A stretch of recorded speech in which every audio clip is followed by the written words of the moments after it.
ವಿದ್ಯಾರ್ಥಿನಿ ನೇಹಾ ಹತ್ಯೆ ಪ್ರಕರಣಕ್ಕೆ ಸಂಬಂಧಪಟ್ಟಂತೆ ಈ ಪ್ರಕರಣವನ್ನ ರಾಜ್ಯ ಸರ್ಕಾರ ಸಿಐಡಿಗೆ ವಹಿಸಿದೆ. ಒಂದ್ ಕಡೆ ತನಿಖೆಯನ್ನ ಕೂಡ ಸಿಐಡಿ ಅಧಿಕಾರಿಗಳು ಚುರುಕುಗೊಳಿಸಿದ್ದಾರೆ.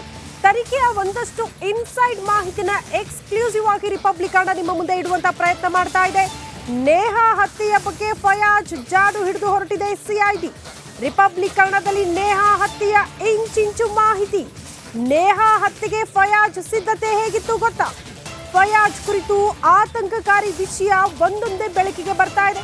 ಕೊಲೆ ಮಾಡುವ 5 ದಿನ ಮುನ್ನ ಫಯಾಜ್ ಚಾಕು ಖರೀದಿ ಮಾಡಿದ್ದ ಅನ್ನೋದರ ಡೀಟೇಲ್ಸ್ ಸದ್ಯ ಸಿಗ್ತಾ ಇದೆ.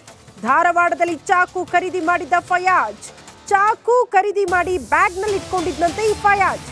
ನನಗೆ ಸಿಗದ ನೇಹಾ ಯಾರಿಗೂ ಸಿಗಬಾರದು ಅನ್ನೋ ಹಾಗೆ ಪ್ರತಿ ಕ್ಷಣವೂ ನೇಹಾಳ ಚಲನವಲನದ ಮೇಲೆ ಫಯಾಜ್ ಕಣ್ಣು ಇತ್ತು. ಏಪ್ರಿಲ್ 18ರಂದು ನೇಹಾ ಹತ್ಯೆ ಮಾಡೋದಕ್ಕೆ 2.5 ಗಂಟೆ ಆಕೆಗಾಗಿ ಕಾದು ನಿಂತಿದ್ದ ಫಯಾಜ್ ಅನ್ನೋದ್ರ ಆತಂಕಕಾರಿ ಮಾಹಿತಿ ಇದು.